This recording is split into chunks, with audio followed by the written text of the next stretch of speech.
ठीक है, okay. Now how to evaluate your linear regression model by using mean absolute error. उसके बाद फिर हम देखते हैं मीन स्क्वायर एरर कैसे काम करता है। हम दोबारा आते हैं अपने प्रोडक्ट यहाँ पर फाइल के ऊपर। आप यहाँ पर देख सकते हो हमने सिंपली सबसे पहले सारी लाइब्रेरीज इंपोर्ट कर ली है मैंने, जिसमें आपके पास sklearn लीनियर मॉडल था, जिसमें से मैंने लीनियर रिग्रेशन इंपोर्ट कर लिया था लास्ट टाइम, जिस पे हमने परफॉर्म किया था उसी के ऊपर मैं फिलहाल काम कर रहा हूँ। अभी मैं इसके बाद आपको टास्क देता हूँ, एक डेटा सेट प्रोवाइड करता हूँ, उसके ऊपर आप लीनियर रिग्रेशन का मॉडल अप्लाई करके दो, तो आप सीधे हो जाओ, लैपटॉप खोल के बैठो।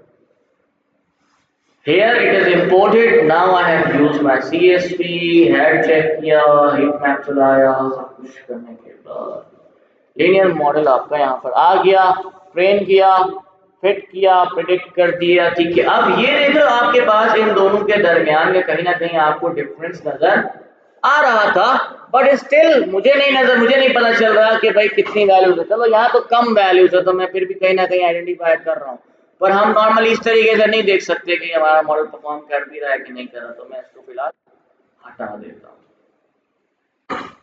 ठीक है, अब इसकी जगह पे हम हमारा मीन एब्सोल्यूट एरर यूज करना है। उसके लिए हम कहाँ जाएंगे? उसके लिए हमारे पास है from sklearn dot matrix import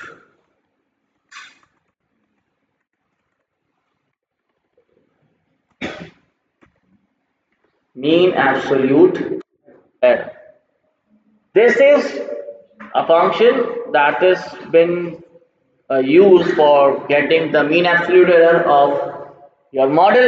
आप चाहो तो खुद से फॉर्मूला अप्लाई करके भी बना सकते थे यूजिंग pandas numpy, बट क्यों बनाना जब हमारे पास ऑलरेडी एक फंक्शन अवेलेबल है, तो हम उसी को यूटिलाइज करेंगे। और मीन एब्सोल्यूट एरर हमने यहाँ पे कर दिया है, मैं डायरेक्टली हमारा यहाँ पे प्रिंट कर देता हूँ mean absolute error.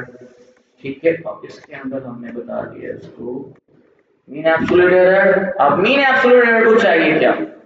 Mean absolute error basically needs you can say different arguments, जिसमें आप इसको सारी वैल्यूज प्रोवाइड कर सकते हो, जैसे कि मुझे यहाँ पर प्रोवाइड करना है 2 वैल्यूज। ये प्रिंट का क्यों बता रहा है?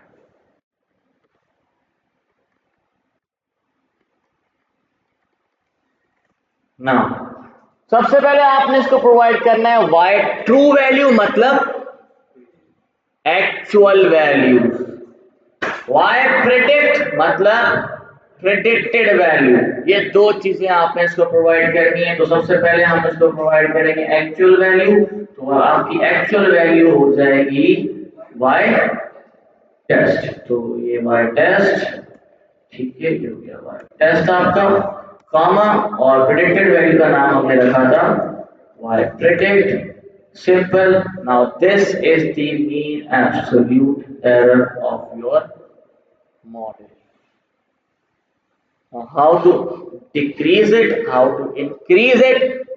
You can use gradient descent, you can use different learning rate, you can provide different parameters। आप यहाँ पर हाइपर पैरामीटर ट्यूनिंग परफॉर्म करें, जिस मॉडल पे या जिस पैरामीटर पे रिजल्ट्स बेहतर आते हैं, that is your best parameters for your data set.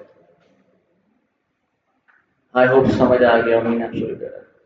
Simple है इसमें, देखो तभी मैं प्रोग्रामिंग पे इतना फोकस इसलिए नहीं कर रहा हूँ, यहाँ कुछ है नहीं। हमारा फोकस इसीलिए वहां पर है मैथमेटिक्स के ऊपर, क्योंकि हमें पता होना चाहिए कि आखिर हो क्या रहा है पीछे। अब आते हैं हमारे ग्राफ तब बनेगा जब आपके पास डिफरेंट वैल्यू पैरामीटर्स के साथ आप डिफरेंट वैल्यूज निकालोगे। अभी तो एक ही है तो वो एक ही आएगा, तो वो एक्चुअल मीन है ना, सबका एक ही एरर दे रहा है। जितने भी आपने मीन एब्सोल्यूट एरर रिग्रेशन के लिए बहुत अच्छा है, क्योंकि रिग्रेशन में आपके पास कंफ्यूजन मैट्रिक्स जैसी कोई चीज नहीं होती, तो आप इसके जरिए एरर चेक कर सकते हो।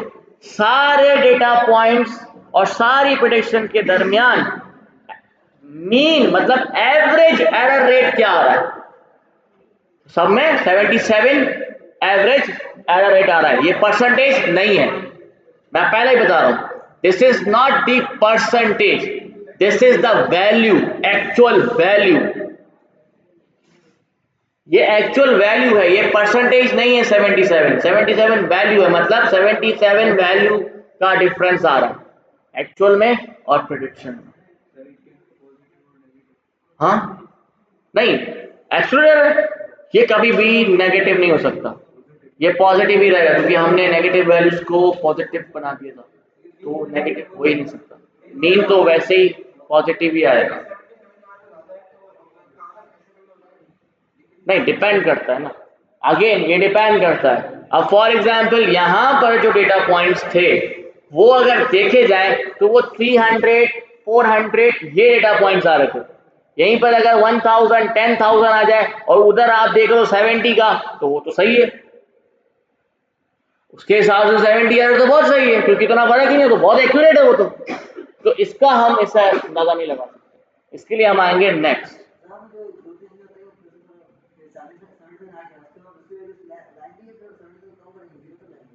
जीरो तो हो ही नहीं सकता ना, ठीक है, हम क्या करेंगे, डिफरेंट पैरामीटर्स को चेंज करेंगे, जिसको हम कहते हैं hyper parameter tuning. Hyper parameter tuning का मतलब होता है कि आप पैरामीटर्स की वैल्यू को चेंज करते जाओ जब तक परफॉर्मेंस बेहतर नहीं होती या बेहतर हो रही है। आपने चेंज किया, परफॉर्मेंस बेहतर हुई, वेरी गुड, और चेंज करो, और बेहतर हुई, वेरी गुड, आपने फिर चेंज किया लेकिन आपकी बार बेहतर नहीं हुई और बढ़ गई, तो इससे पहले वाला आपके लिए बेस्ट फिट था पैरामीटर जो आपको चाहिए था, तो आप उसी को as a best parameter accept करोगे। अब एक सवाल आता है कि सर वो जो हमने बेस्ट पैरामीटर गेट किए थे क्या वो सबके लिए अच्छे होंगे? नहीं, आपके डेटा सेट के ऊपर डिपेंड करता है। देयर इज नो गारंटी कि one model is working great for one data set will always been working great for another data set, इसकी कोई गारंटी नहीं है, क्योंकि जो मॉडल एक अच्छा परफॉर्म कर रहा है किसी एक डेटा सेट के ऊपर वो दूसरे पे करेगा, इसकी कोई गारंटी नहीं, तो इसलिए हर दोनों अलग अलग। ठीक है, आगे चलते हैं। अब हमारे पास है root mean square error. Root mean square error basically क्या करता है, ये भी इसी तरीके से काम करता है, लेकिन दोनों में डिफरेंस क्या है। Root mean square error is measured by taking the square root of the average of the squared difference between the prediction and the actual value. अब एक सवाल आता है कि सर जब हम स्क्वायर करने के बाद वापस से स्क्वायर रूट निकाल रहे हैं तो स्क्वायर करने की जरूरत क्या पड़ी? तो एब्सोल्यूट भी तो खत्म कर रहा था, तो फिर फर्क क्या पड़ा यहाँ पे? बहुत बड़ा फर्क है। कैसे? It represents the sample standard deviation of the difference between prediction values and the observed values, also called residuals. एक चीज याद रखें, यहां पर हम बेसिकली इस तरह से रिजेंबल कर रहे होते हैं कि जैसे आप स्टैंडर्ड डेविएशन निकाल रहे होते हो एक मीन से लेकर दूसरे तक, सेकंड स्टैंडर्ड डेविएशन के दरमियान का डिफरेंस फाइंड कर रहे होते हो। अब जो एरर आ रहा है उसको हम किस तरीके से कंपेयर करेंगे? फॉर एग्जांपल यहां पर आप देख सकते हो, यहां पर आपके पास टोटल एरर क्या आ रहा था जब मैंने इसको स्क्वायर किया, अब आपके पास क्या आ रहा है? अब इन सबको पॉजिटिवली मतलब प्लस करने के बाद आपके पास एवरेज क्या निकला? इसका जब स्क्वायर रूट निकला तो आपके पास वैल्यू क्या आ गई? 9.9। क्या वैल्यू चेंज हो गई? ऊपर 8.5, नीचे आपके पास 9.9, वैल्यू चेंज हो गई। अब इसमें फायदा क्या हुआ हमें? As the mean absolute error we can think of RMSE as being measured in the Y unit. So the above error can be read as in the 9.9 machine failures on average per observation। ये तो ठीक है, लेकिन इन दोनों का comparison क्या होगा? Compare the mean absolute error and mean square error gives a higher total error and the gap increases as the errors become larger. It penalizes a few larger errors more than a lot of small errors. If you want your model to avoid large error, use MSE over mean absolute error. अब यहां पर फर्क क्या होगा? जब आपके पास errors बहुत बड़े आ जाएंगे तो एब्सोल्यूट एरर उसको क्या करता है, अक्सर रिड्यूस कर रहा होता है, निगलेक्ट कर रहा होता है, मीन एब्सोल्यूट एरर। जब आपने वैल्यू को एब्सोल्यूट कर दिया तो आपके पास वो वैल्यू थोड़ी कभी कभार लार्ज एरर्स क्या हो जाते हैं, छूट जाते हैं, फिल्टर हो जाते हैं। अगर आप चाहते हो कि हर एरर को मेजर किया जाए तो for that you need to use mean square error. अगर आप चाहते हो लार्जर एरर्स को फिल्टर आउट किया जाए तो आप यूज कर सकते हो मीन एब्सोल्यूट एरर। नॉर्मली हम मीन एब्सोल्यूट एरर यूज करते हैं, मीन स्क्वायर एरर कम यूज करते हैं, क्योंकि कभी कभार ऐसा होता है कि अगर कोई एक आउटलायर आपका बाहर पड़ा हुआ है उसकी वैल्यू हमेशा ज्यादा होगी, जब इसका एवरेज निकलेगा तो वो वैल्यू बहुत बड़ी नजर आएगी। इस वजह से हम इसको कम कर देते हैं, तो इसलिए हम मीन एब्सोल्यूट एरर ही यूज कर रहे होते हैं, ठीक है, क्योंकि वो आउटलायर की वजह से।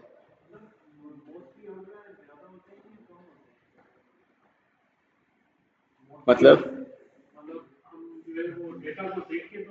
ये तो हम नहीं कह सकते ना कि आपके डेटा सेट के अंदर कितने आउटलायर्स हैं।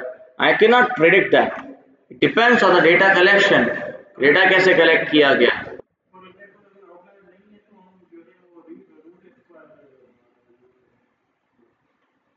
एग्जैक्टली नहीं, आउटलायर हो या ना हो आपको कैसे पता चलेगा? चेक करने के बाद आपकी मर्जी है, आप दोनों यूज कर सकते हैं, वो आपके ऊपर है। अब हमारे पास एक और है जिसको हम कहते हैं आर स्क्वायर एरर। कौन सा? कुछ भी है, रूट मीन स्क्वायर एरर ना, सिंपल है। इसमें ऐसा क्या है, एक फॉर्मूला है जिसको हम कह रहे हैं सम ऑफ। ये जो चीज थी ना ये तो आपने ऑलरेडी देखी थी। यहाँ पे हमने क्या किया, एक्चुअल वैल्यू को यहाँ पर एब्सोल्यूट में, सॉरी आपका एरर रेट को एब्सोल्यूट में कन्वर्ट किया था, दैट्स इट। अब की बार क्या होगा, ये जो एरर है ना इसका निकालेंगे हम स्क्वायर। स्क्वायर निकालने के बाद अब इसको एब्सोल्यूट में नहीं लेना, इसको नेगेटिव है तो नेगेटिव ही ले लो भले, क्योंकि जब स्क्वायर करोगे ऑटोमेटिकली वो पॉजिटिव बन जाएगा। स्क्वायर किया फिर उसका वापस से स्क्वायर रूट निकाल दिया, सिंपल। अब इसका फॉर्मूला सिंपल है, आप यहां पर देख सकते हो, predicted value minus actual value whole square divide by n, क्योंकि हम मीन निकाल रहे हैं, फिर इसके ऊपर स्क्वायर रूट लगा दिया। अब देखो इधर वैल्यू आपके पास क्या आ रहा था 8.5, यहां पर हमारे पास क्या आ रहा है 9.9, थोड़ा सा बढ़ गया। उसकी वजह यह है कि मीन एब्सोल्यूट एरर क्या करता है, जो लार्जर एरर होता है उसको निगलेक्ट कर रहा होता है, रिड्यूस कर रहा होता है। मीन स्क्वायर एरर उनको भी काउंटर कर रहा होता है, ठीक है, सबको।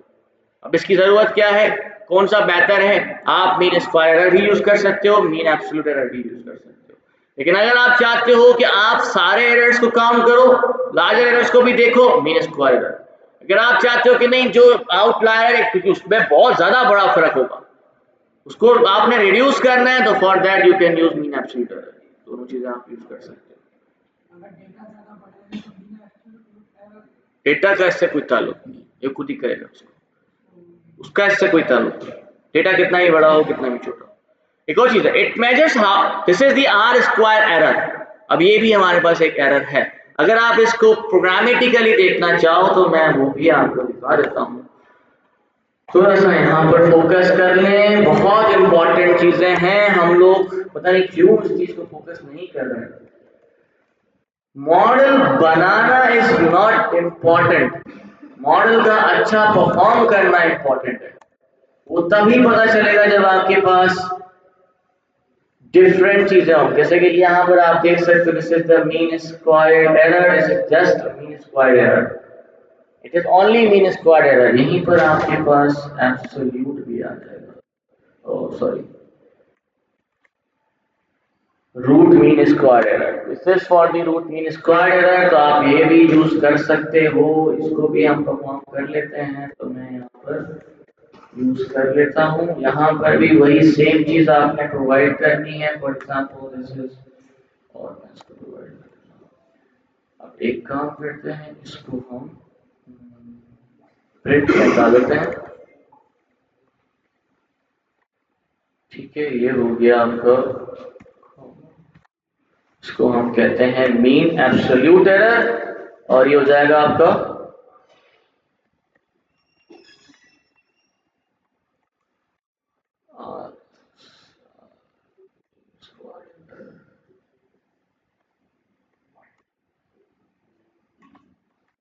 ठीक है। अब इसी तरीके से हमारे पास एक और परफॉर्मेंस मैट्रिक्स या फिर इवैल्यूएशन मैट्रिक्स है जिसको हम कहते हैं आर स्क्वायर एरर। अब ये आर स्क्वायर एरर बेसिकली किस तरह से काम करता है? It measures how well the actual outcomes are replicated by the regression line. ये क्या देखता है कि जो आपके एक्चुअल आउटपुट्स है उसको रिप्लिकेट कितना बेहतर किया है आपके रेग्रेशन लाइन में। वहां पे तो हम डिस्टेंस चेक कर रहे थे ना, एरर चेक कर रहे थे। अभी देख रहा है कौन सा उसके ऊपर आ रहा है, रिप्लिकेट कर रहा है उसको। उसके लिए हम यूज करते हैं आर स्क्वायर एरर। अब ये रिप्लिकेशन कैसे पता की जाएगी? For that it helps you to understand how well the independent variable adjust with the variance of your model. The mean that means how good is your model for the data set. The mathematical representation for R square is what it is. सबसे पहले हम निकालेंगे यहां पर variable. आप यहां इधर से आप समझने की कोशिश करें, ठीक है। This is the variance of mean, ठीक है, minus line divide by mean. What this is और किस तरीके से काम करेगा? सबसे पहली चीज इसको हम कहते हैं sum square of residuals. Sum square of residual का मतलब क्या होता है? The square difference between the predicted and the average value. मतलब दोनों के बीच का डिफरेंस निकालना है, लेकिन स्क्वायर निकाल रहा है। सिंपल क्या किया? The square difference between the predicted and the average value. इसको स्क्वायर क्यों किया? इसको इसलिए किया क्योंकि नेगेटिव वैल्यू भी पॉजिटिव हो जाए। दूसरा है SST which is sum square of total, that means the square difference between the actual and average value. Actual और एवरेज वैल्यू के दरमियान का डिफरेंस क्या है? ठीक है।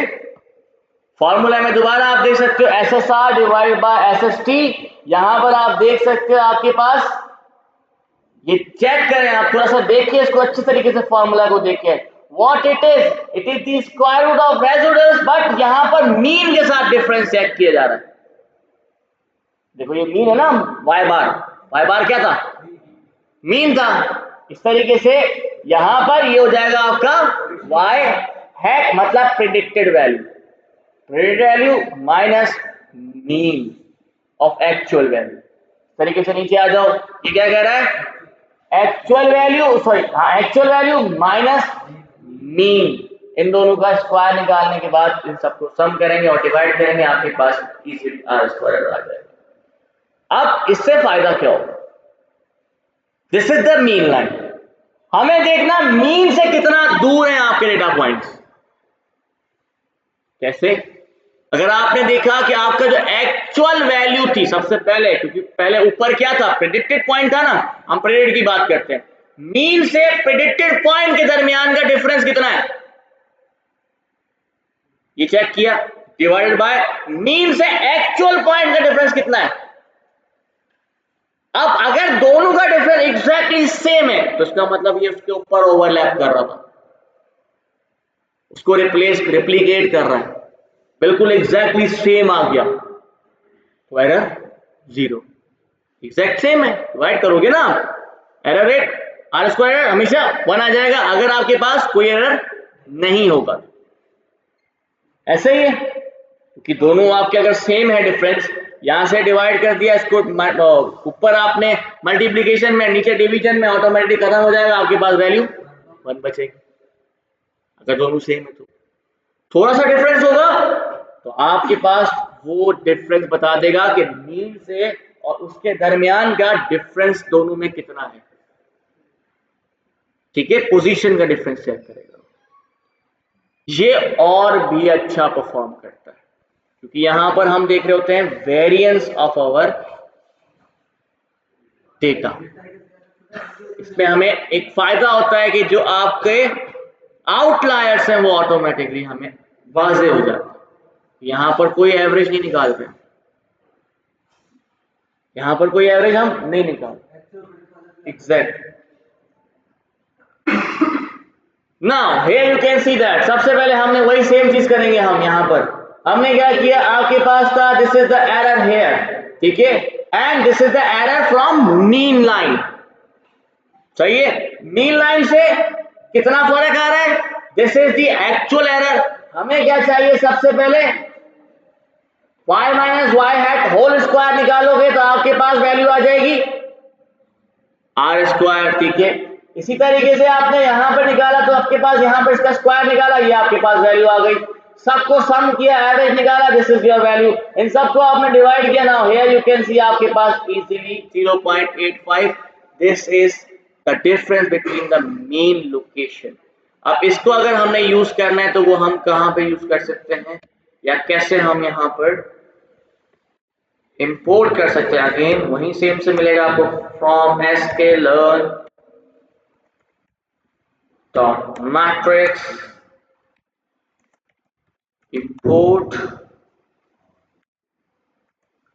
r स्क्वायर स्कोर, एरर भी आप इसको कहते हैं।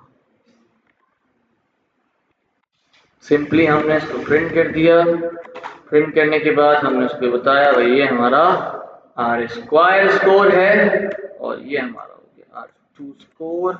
और इसको भी आपने उसी तरीके से पहले वाई टेस्ट और वाई प्रेडिक्ट दोनों प्रोवाइड करना है, क्योंकि ये उन दोनों के ऊपर ही परफॉर्म करेगा।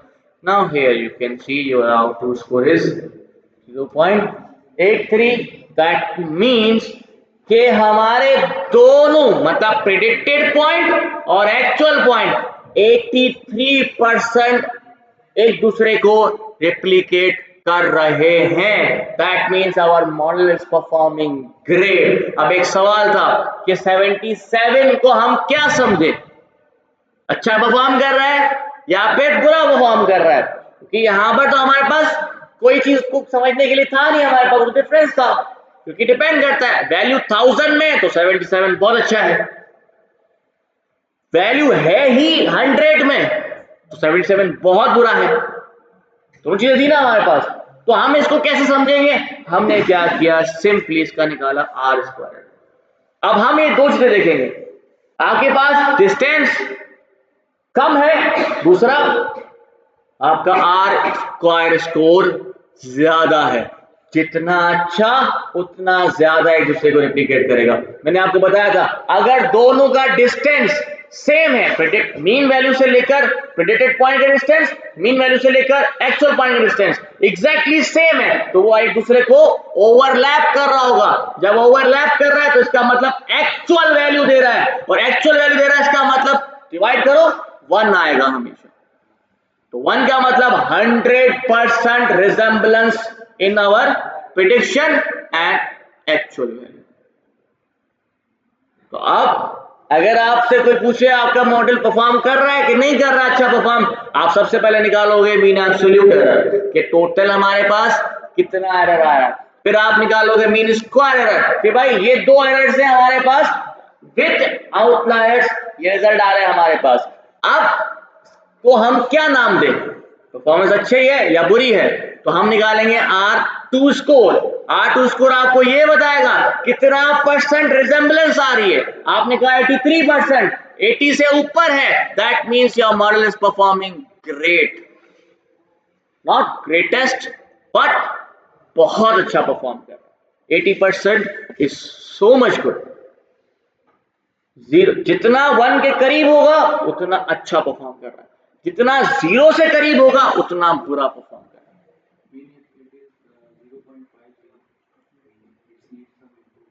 0.50 का मतलब होता है अभी जरूरत पड़ेगी इसको बेहतर करने। 50% का मतलब होता है कभी दे रहा है सही जवाब, कभी जवाब सही नहीं दे रहा, इसका मतलब मॉडल परफॉर्म कर ही नहीं रहा।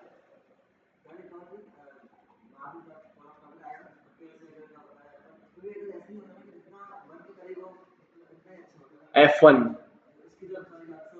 वो सारे ऐसे ही हैं, उसमें भी ऐसे ही है, उसमें 100 के करीब मतलब 100% का हिसाब होता है। इधर भी वही चीज है उधर भी वही है, बस यहाँ पर तरीका चेंज है, क्योंकि उसमें या तो 0 होगा या तो 1 होगा। इधर हमारे पास ना 0 है ना 1 है, या तो पूरी की पूरी वैल्यू है। वैल्यू 300 भी एक वैल्यू है, 301 भी एक वैल्यू है, 302 भी एक वैल्यू। आप इधर मैं इवेल्युएट कैसे करूं, कंफ्यूजन मैट्रिक्स तो नहीं लगा सकता, तो इसलिए हमारे पास है mean square error, mean absolute error and R two square error. I hope आप लोगों को ये बात समझ आ गई हो। स्टिल कोई जब अगर समझ में ना आए